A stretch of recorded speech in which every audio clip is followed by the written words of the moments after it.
Ngcobo she was speaking to Maimuna, and Nompumelelo Ngcobo is not only a PH candidate, but she's also, she has a PhD in African spirituality that she acquired from the University of Technology. And in this specific interview, they're speaking about her book named Ukamata, a cultural series. So let's take a listen so that we can hear how the conversation went.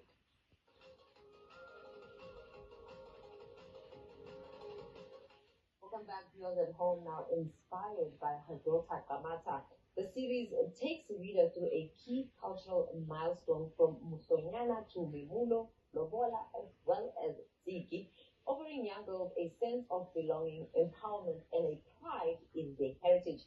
In a time where indigenous languages face erasure and cultural knowledge is at risk of being forgotten, Nompumelelo Ngcobo writes exclusively in isiZulu, Venda, Sesotho, and so much more, as an act of preservation, resistance, and affirmation. Now, I am joined by Nompumelelo herself to give us more insight on this beautiful, beautiful journey that she undertook, because she saw that, if I don't act, I might as well be contributing to, language erasure.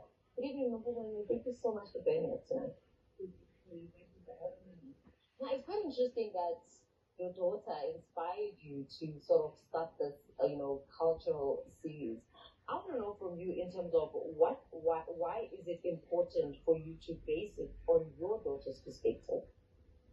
Okay, it was my daughter who inspired me, but way before she was born, I was inspired through working as a bookseller at one of the mainstream bookshops in 2007, in my second year of varsity. We were cleaning up and I went to clean up the African fiction. There was none. African non-fiction, none. I went to clean up the children's section. There were no books. Wow. So in that very same year, I wrote a book of a child, a baby girl going to a wedding, but it didn't materialize to anything. And then when I got my own baby girl, I decided to base the stories on her and her curiosity and her perspective and her expectations. Now, speaking to you tonight as a mother, an author, a scholar in that sense, as well as, also a researcher, why do you believe, or what does, the idea of cultural preservation mean to you? Cultural preservation, to me, is decolonization. And it's decolonization through indigenization.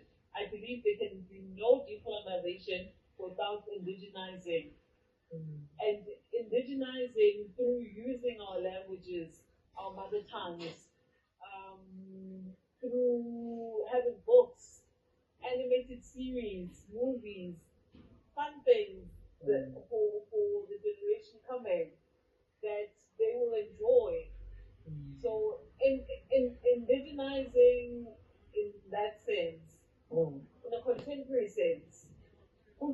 Now, what made you now, partake in this very, bold journey of writing exclusively in isiZulu, isiVenda, and so forth? Because, when, as you're mentioning, through your, journey as a varsity student, you didn't see none, and you were like, I'm gonna bridge the gap. And now it's like you could easily, wrote a book in English, but you were like, I'm gonna put in the sweat and the hard work to ensuring that, I preserve that in that instance. But what made you now take that step? Because I think behind the scenes you were sharing with me to say you actually, contacted someone who is so well versed in the language to help you, translate this isiZulu book into a language that they are, very fortified in. Like, really, what made you now go to those lands? I had a conviction. Not to write in English. I had a conviction. I write in English every day. I'm an academic. I write my papers that I publish in English. I write my emails in English. And that peeves me that I write my emails in English. So I told myself, this thing that is mine, I'm not going to write it in English. I'm I'm not going to write this in English. This is, and it deserves to be written in mother tongue in any case. Why would you write about Umemulo, Umhlonyana, Utsiki in English? Like who's gonna get it? Not so long ago, one of our directors was now translating and made like a vernac. I believe it was a saying, if not a joke. And I think all of us were like, "It's so dry. Like it doesn't really speak to me as someone who actually knows it in vernac and how like literally I resonate with it." Now in English, it sounds so foreign. It sounds so I don't know different. Yeah. It's like the proverbs, how they are translating the proverbs.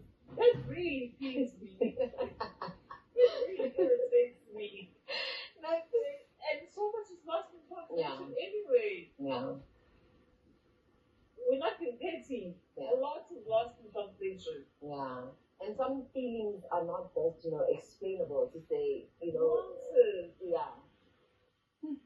Now, just seeing the fact that, you write about Ntonyana, Memulo, Lobola, and Tiki, why was it that you selected these specific, or chose to focus on these specific, cultural traditions and not we know that there is a lot of varied cultural traditions that exist. So what made you specifically to say, for now, I'm assuming, I'm going to focus on these? I know there's an array of cultural events that I've been chosen for. Yeah. But I was thinking of Okamata. She's a little girl. Yeah. I was thinking which one is more suited for her. Umhlonyana, she's gonna go. Umhlonyana, she's gonna go through puberty in 6 years' time. Umhlonyana is important for her to know about. Umemulo, woman coming of age, is important for her to know about. And then I just threw in. I was initially gonna write just a book or two. Yeah. And then I threw in Amalobolo and I threw in Mtigi. And it just came together very nicely. And I was like, I'm not messing with this formula. Yeah, this is quite beautiful, and we're really grateful for taking in this something that I think a lot of people are thinking about, but the idea of writing it, because now you're thinking who is going to read it, and funny enough, you understand only you have done something and you're seeing the response to say actually people have been dying for this, have been waiting for something of this caliber. But just moving forward to see that in your books you talk about cultural customs, then you make sure that you keep it to the actual language to preserve the authenticity as well as the sense of resonance. Because as someone who's reading it and who's of that culture, of that tradition, you're able to say, okay, this makes sense. I don't know from you, how do you balance authenticity as well as child friendliness when writing about deep spiritual and traditional concepts for young readers? Oh, so how do I balance those concepts? I don't. I don't sit there and think I want to balance authenticity with this and that and that. It just organically comes to the reader. They see and that's how I feel writers should that's how I feel the relationship between writer and reader should be in any case. There should be those organic feelings that say this is in line, this is aligned, this is this way, and it's just the organic. Yeah. Now people have seen the book, and you said behind the scenes somewhere like, I want the whole series. I don't want just one part. I want all the parts. What would you say are some of the feedback from, or rather surprising feedback, not only from the children themselves, but also the adults? I don't have much feedback from adults except that they love the book. But with the children, I went to a school in Midrand today to read for World Book Day. Yeah. And then the child picked up his hand and he said, "Are those AI images?"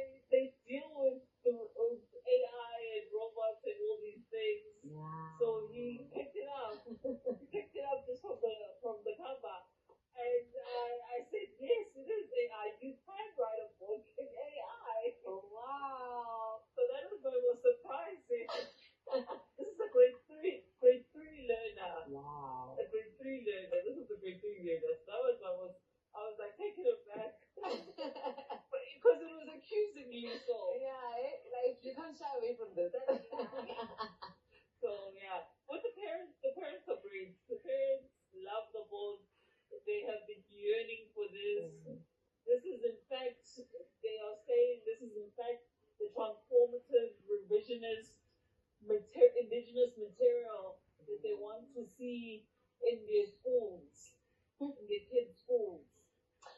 Now, when you write in Sizulu, or rather the series is offered in many vernacular languages, I believe this is a linguistic resistance. And I now want to find out from you in terms of, like, you speaking more on how languages actually are carriers of, memory as well as power. Yes. Language is absolutely important.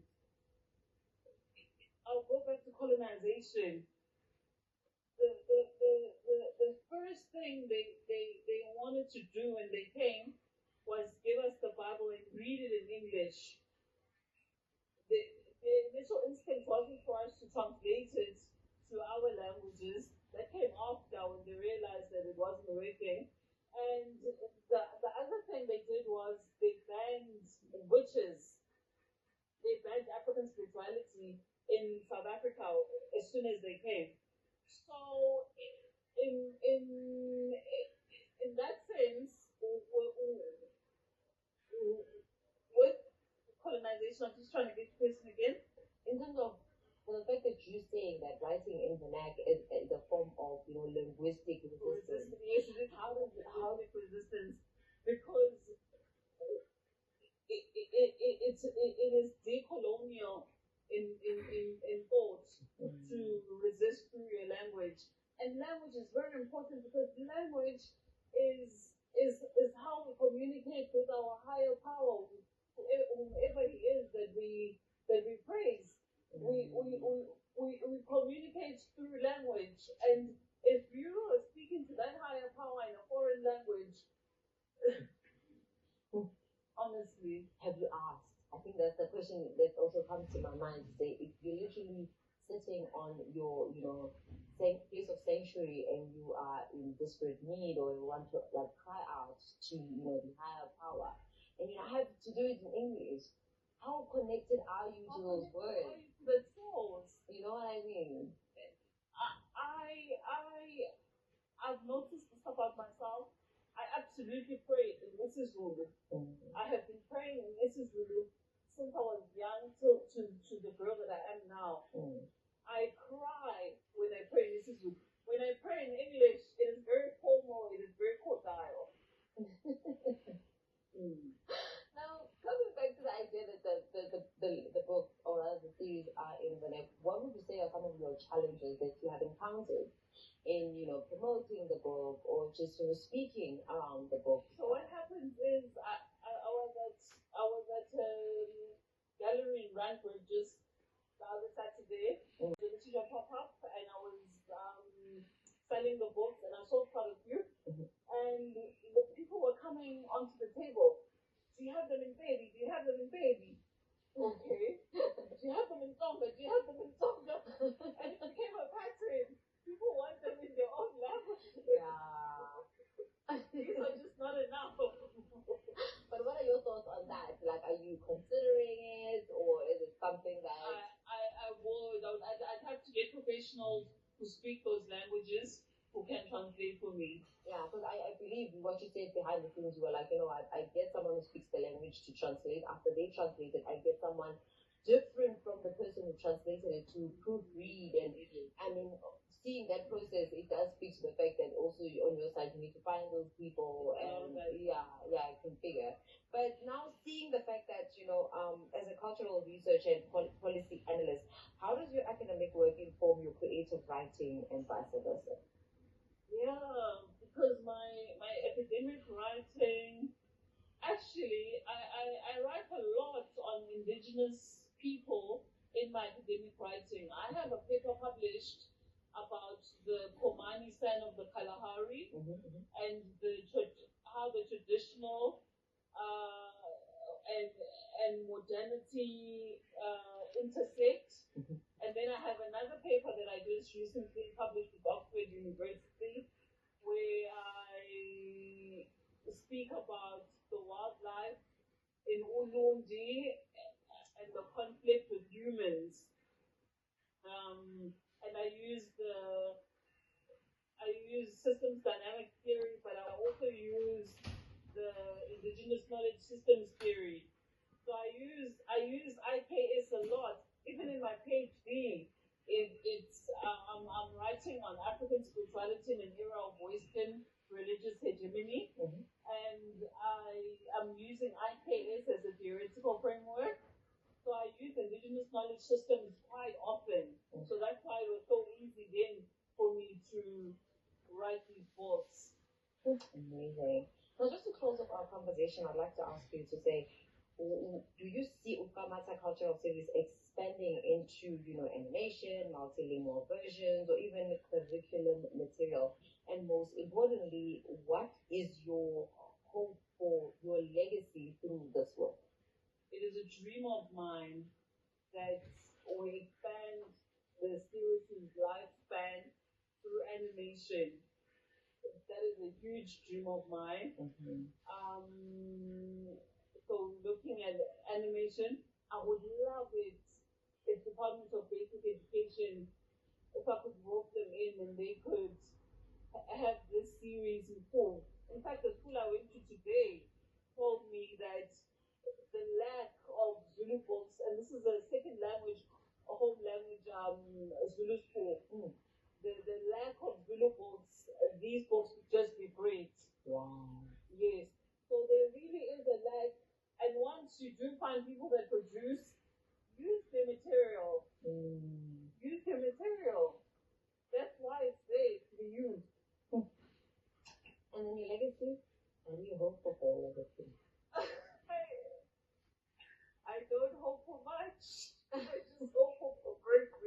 Yeah. Well, thank you so much, for coming in and, being vulnerable with us through understanding the power of, language and, having us sit down and being like, whatever you're saying, I think we're all, resonating with it and just echoing to, agree in terms of this is something we need, this is something we'd like to see, because the kind of Jack and the Beanstalk, it could be quite interesting to say when we celebrated that Heritage Day, people or children in that sense understand what exactly they are commemorating rather than seeing the different colors and the beadwork and everything in between. But thank you so much, for coming in today and sharing your journey with us and your hopes as well as your legacy, as much as you're hoping for progression. It's not to say it's nothing, it is something, and we're all hoping for that kind of progression. But thank you so much for joining us. Thank you very much, and just thank you for having me, Blake. Viewers at home, that was my gift tonight, sharing